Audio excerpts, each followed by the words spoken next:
I believe in it's always the head, like using the Godfather movie as a model.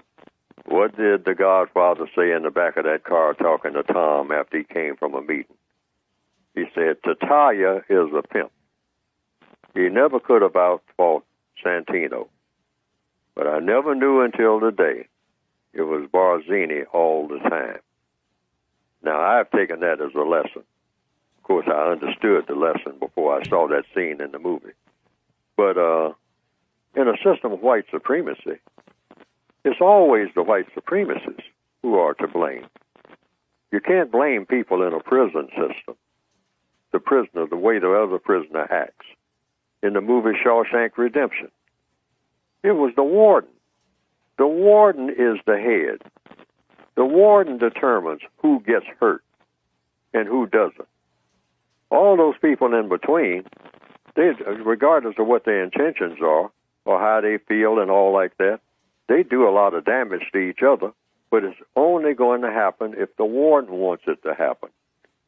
There's a scene where in the Shawshank Redemption, for people who are familiar with the movie, there was a character named Boggs who was going around sodomizing people with his little gang and whatnot.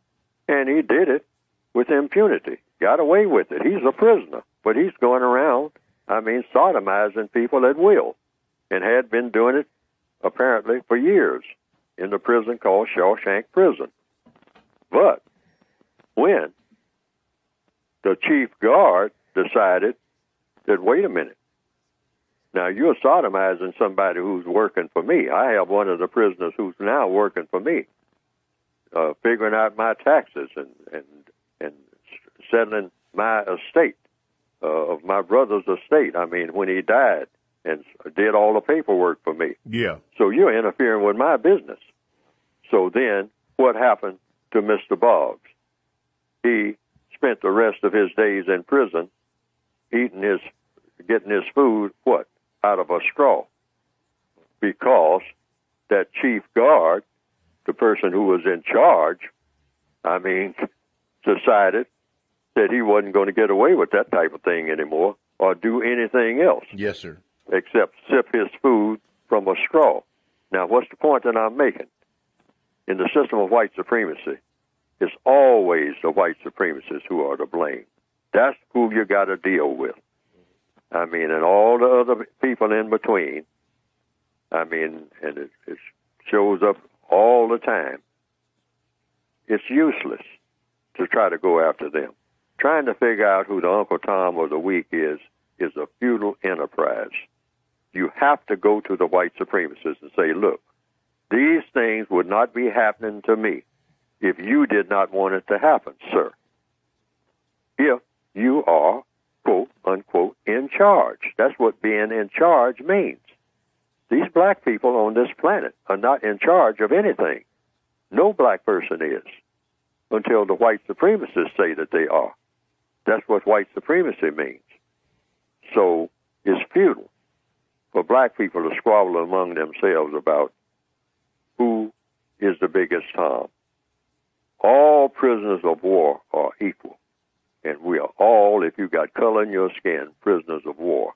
It is the prison master that you have to go to and say, I don't want these things to happen to me. And the prison master says, well, they're happening because I don't care if they happen, because I'm in charge. And it'll stop when I want it to stop. So if it's happening, if you black people are mistreating each other, it's because I want you to do that.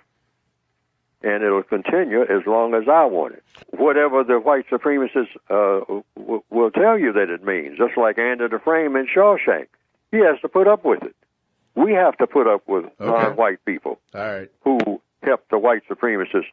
No black person can get another black person fired. Nowhere on this planet. Oh, if really? you talk about a job situation. Oh, no. okay. No. Okay. It has to be approved by the white supremacists, which means that the white supremacists fired you. I don't care what that black person said. If you are on the favorite list of that white supremacist, the white supremacists will tell that black person, look, you're trying to fire somebody that I don't want fired. So therefore, I'm going to fire you. How about that, boy? Wow. All right? Yeah.